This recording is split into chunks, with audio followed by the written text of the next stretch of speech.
mission as the law said. If they want to, ayan. Ayan ang reason kung bakit sila pinatatahimik. If they want to inquire about something, they should ask their husband at home. For it is disgraceful for a woman to speak in the church. Bakit sila pinapatahimik? Anong rason? Yung isa, kaya pinapatahimik dahil ano? Walang interpreter. Yung isa, pinapatahimik dahil ano? May susunod pa sa kanyang speaker. Ngayon, ang babae ito pinatahimik dahil ayaw nga ng aking Apostol Pablo na nagsasalita sila sa church.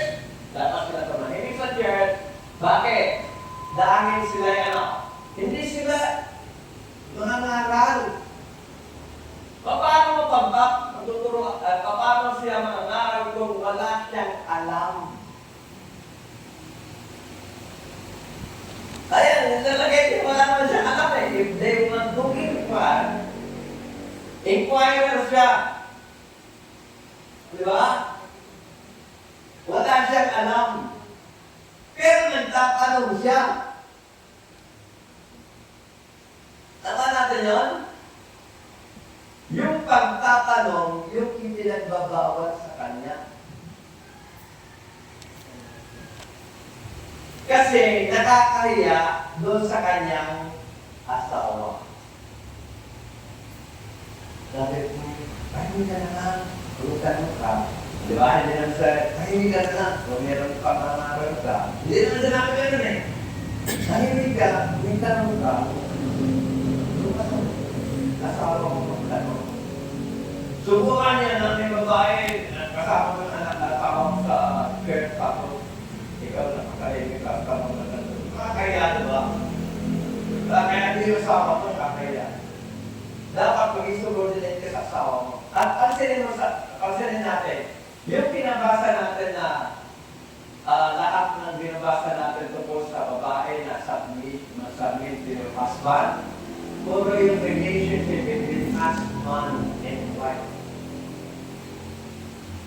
Okay? Magtuturuan niyo yung asawa. Pero hindi sinabi magtuturuan ng iba. Huwag kayo magtuturo sa iglesia. Kasi tingnan niya, si Priscilla at si Aquila, may babae pa sa kanila. Hindi sila nagturo kay Apollos. Dapat si Aquila lang, Priscilla niya ka na, ako na bakala kay Apollos. Nanangalan niya, anong trabaho ng diakono? Kasama sa trabaho ng diakono ng mga aral. Di ba? Sino si Phoebe?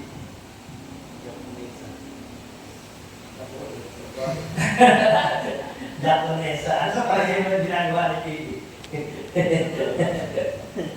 Okay. Pero kung sila pa doon, dito makikita natin, dito pinatatahimik siya, hindi doon sa pangangaral, kundi doon sa pagtatanong.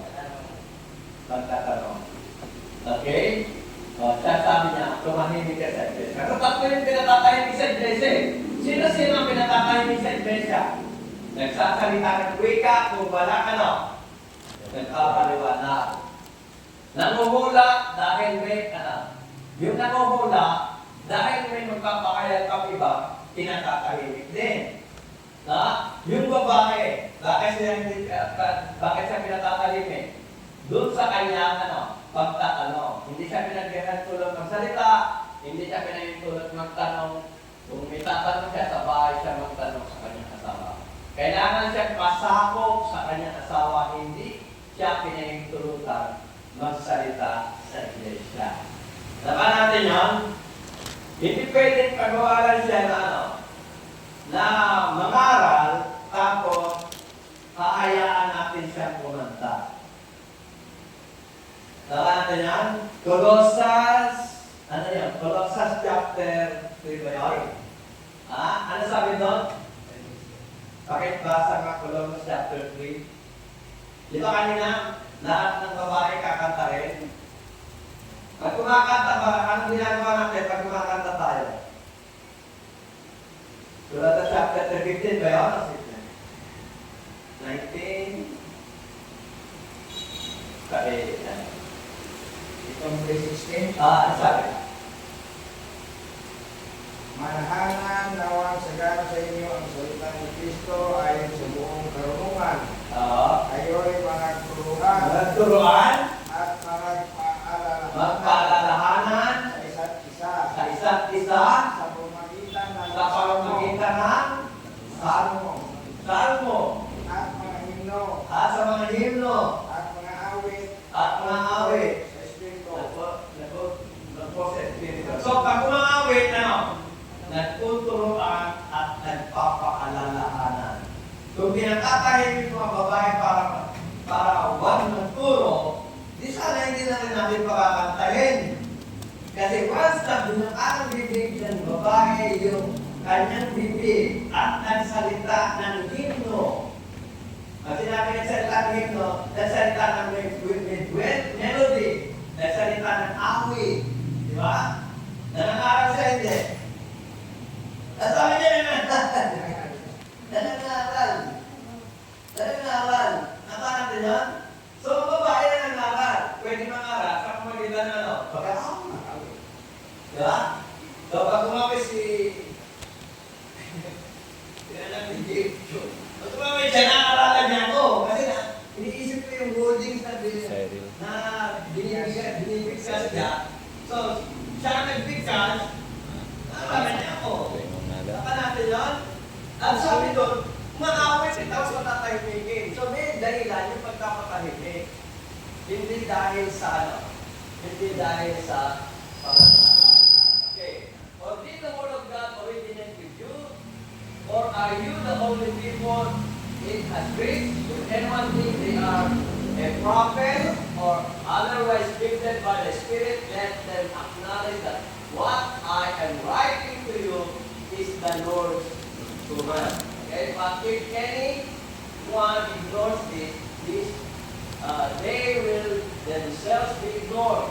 Therefore, my brothers and sisters, ano sabi? Be eager to prophesy. Sino? Brother and sister. Brother and sister, do not forbid speaking in tongues. Brother, but everything should be done in a fitting and orderly way. Brother and sister, ano sabi? Be eager to prophesy. And brother and sister, do not forbid speaking in tongues. Tama natin yan? Yan yung problema ng mga taga-Corinto. Binilit lang sagutin ako sa Pablo para masolusyonan. Hindi niya mapipigilan if this sister has given the gift of prophecy. Hayaan niya yung salita. Pero kung nagtatanong, bawal. Bawal na. Bro, yun bang speaking in tongues, yun ba yung language ng isang nationality? Or yun kasi may isang kasamahan natin na young people na nagsimba sa born again. Sinabi niya sa akin kung naniniwala ba ako ng speaking in tongues. So sinend niya sa akin yung video niya ang nag-video yung kasama niyang nagsamba doon. Ang sinasabi niya hindi maintindihan, ganito lang oh. Tapos nagtatalon-talon. So yun daw ang speaking in tongues. So, pinaliwanag ko sa kanya na hindi yun ang speaking in tongues. Yung speaking in tongues, yun yung language na may nakaintindi. Kasi yung sinasabi niya, anong salita yun? Yun daw ay spirit ang nagsasalita.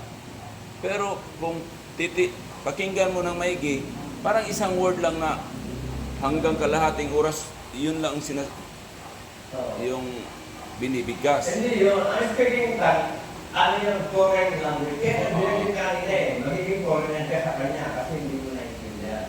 Pero, Yung speaking in tongue, yung tongues na yun, language yun, ng ibang Nationality. na tao na ibigay sa'yo.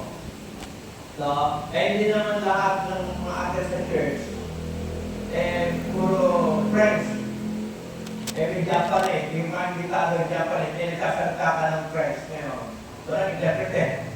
So noon pala bro, yung mga tao doon na nabiyayahan ng speaking in tongues, hindi sila nag-aral ng English, hindi sila nag-aral ng Bisaya. Nalalaman nila yon sa pamagitan ng Holy Spirit. Oh, so hindi yung Ang ganun lang. Espiritu ang nagbigay sa kanila ng language.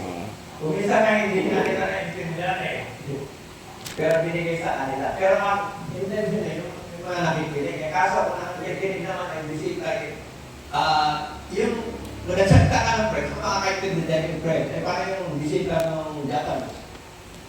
Hindi kailangan interpret. So yung people natin yun bro, yung nagtanong sa akin. Okay. So, ang nagiging problema Hindi sa- natin dito kasi, do not usurp authority. Tapos, i-equate natin yung authority. Preaching is authority. Kaya, hindi dapat mag-preach ang babae kasi pag i-preach siya, nag-i-usurp siya ng authority. Pero nung sa pinag-aralan natin sa chapter 11, magkaiba yung usurping of authority doon sa speaking. Di ba? Kaya niya nag-usurp ang authority, hindi dahil sa namumula siya, kundi hindi siya nag-develop. Tata natin yan. Tapos, in-equate natin, dahil tinahimik, hindi siya pagsasalitain. At dahil sa hindi siya pagsasalitain, hindi siya pangangaralin. Na ini-equate lang natin